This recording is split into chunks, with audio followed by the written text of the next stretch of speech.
জননীং শারদাং দেবীং রামকৃষ্ণ জগদ্গুরুম পাদ পদ্মে তয়োসিত্বা প্রণমামি মুহুর্মুহু।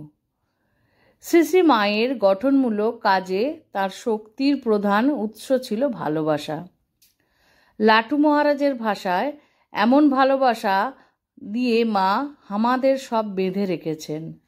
স্বামী বিরজানন্দজি জয়রামবাটিতে সারদা দেবীর সান্নিধ্যে কিছুদিন কাটিয়ে সেই প্রসঙ্গে পরবর্তী জীবনে বলেছেন, মার কথা যা সামান্য শুনেছিলুম তাতে কে জানত যে মা এরকম মা, এরকম করে মন প্রাণ কেড়ে নিয়ে আপনার হতেও আপনার করে নেবেন। ব্রহ্মচারী জ্ঞানের একবার খুব পাচরা হয়। তিনি তখন নিজের হাতে খেতে পারতেন না।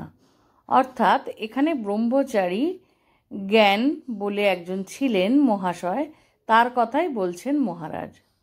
তাই সারদা দেবী ভাত মেখে তাকে খাইয়ে দিতেন এবং তার উচ্ছিষ্ট পাতা পর্যন্ত নিজের হাতে ফেলে দিতেন।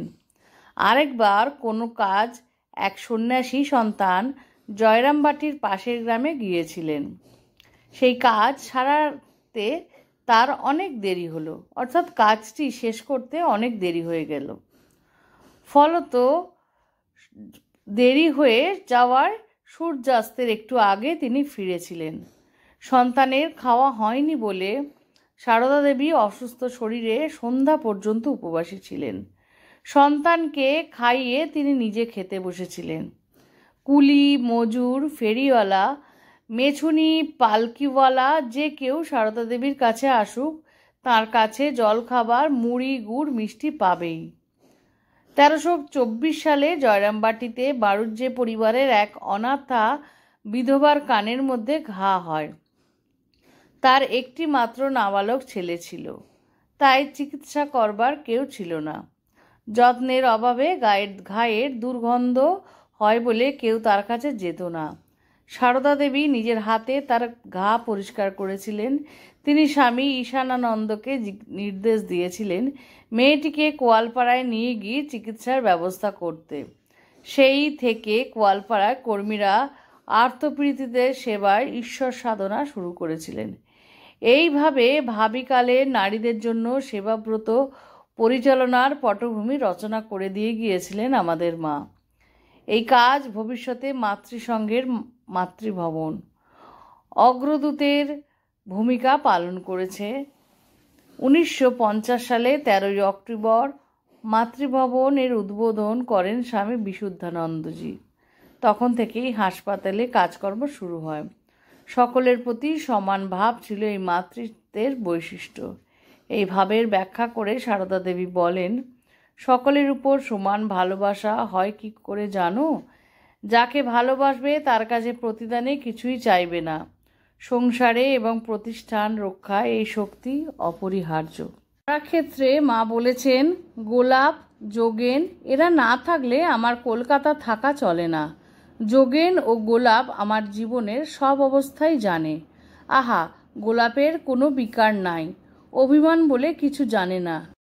আবার দেখো, যোগেনটিও তেমনই। তখন যোগেন এমন ধ্যান করত যে চোখে মাছি ঢুকে বসে থাকলেও কোনো হুঁশ থাকতো না। তপস্যা দরকার। এই যোগেন এখনও কত উপবাস করে, খুব তপস্বী। গোলাপ জপে সিদ্ধ। আবার মা সন্ন্যাসীদের ক্ষেত্রে বলেছেন, ঠাকুরের কাছে প্রার্থনা জানিয়েছেন, আমার প্রার্থনা তোমার নামে যারা বেরুবে তাদের মোটা ভাত কাপড়ের অভাব যেন না হয়।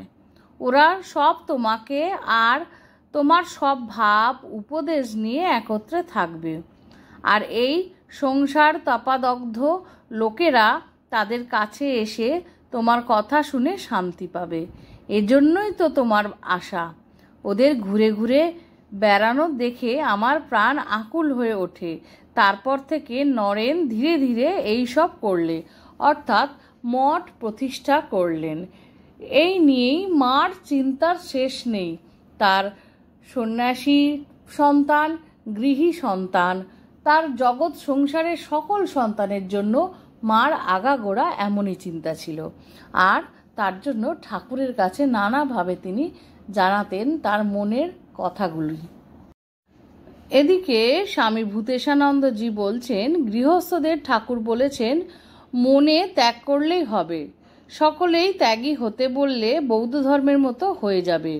বৌদ্ধ ধর্মে সকলেই সংসার ত্যাগী হতে গিয়ে আদর্শ বিকৃতিও হলো, অবনত হলো। সকলের সংস্কার এত প্রবল নয় যে সংসার ত্যাগ করে চলে যাবে। এজন্য ঠাকুর গৃহীদের বলেছেন বিচারপূর্বক সংযমের সঙ্গে ভোগ করো। কেউ যদি বলে বিচারপূর্বক ভোগের কি প্রয়োজন, তাদের বলেছেন কি দরকার, করো না। সেই জন্য তাদের প্রতি উপদেশ আপাত দৃষ্টিতে বিরুদ্ধ বলে মনে হতে পারে।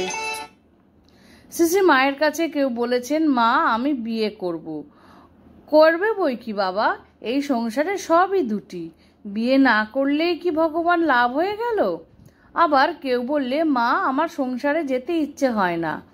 সত্যি কথাই তো, সংসার আছে কি? আপাত দৃষ্টিতে মনে হতে পারে দুটি বিরুদ্ধ কথা, তা নয়। যার পেটে যা সহ্য হয় মা সেইভাবে মাছের ঝোল, ঝাল, অম্বল রান্না করে তাকে তাই দেন। শাস্ত্র জননীর মতো হিতকারী, যার যা অনুকূল সে তাই বেছে নেবে। এরকমই বললেন আমাদের সামনে পূজ্যপাদ স্বামী ভূতেশানন্দজি মহারাজ। মাকে কত রকমভাবে যে সব মহারাজেরা বিশ্লেষণ করেছেন আমাদের সামনে, সেই মাকে শেষে আমাদের বাড়ির মার মতনই লাগে, তার কাজে, তার কর্মে, তার ভাবনায়, তার চিন্তায়। এমনকি যদি মা কানে শুনলো যে কোনো ছেলে বা কোনো সন্তানের খাওয়া জোটেনি, তখনও মা কাঁদত। এই ছোট্ট ভিডিওটিতে অনেক জায়গায় আমরা সেরকমই কিছু ঘটনার প্রমাণও পেয়েছি যে একজনের জন্য মা সারা বেলাটা বিকেল পর্যন্ত না খেয়ে বসেছিলেন। সেই ছেলে আসতে তাকে খেতে দিয়ে মা খেলেন। মা এরকমই, কারণ মা তো জগৎ মাতা, তার সকল সন্তানের ওপর সমান ভাব থাকবে, এটাই স্বাভাবিক। তাই শেষে বলি, শ্রী শ্রী ঠাকুর, মা, স্বামীজি, আমার গুরু মহারাজ এবং অন্যান্য মহারাজদের শ্রীচরণে শত কোটি প্রণাম। ওং স্থাপকায় চ ধর্মস্য সর্বধর্ম স্বরূপিণে অবতার বরিষ্ঠায় শ্রীরামকৃষ্ণায়াতে নমঃ। জ্যোতিরাজায় বিবেকানন্দ সুরয়ে সচ্ছিত শোক স্বরূপায় স্বামিনে তাপহারিণে। জগতের মঙ্গল হোক, সকলের মঙ্গল হোক। জয় মা, সকলকে রক্ষা করো বিপদের হাত থেকে। এই বলে আজকের এই ছোট্ট ভিডিওটি শেষ করছি।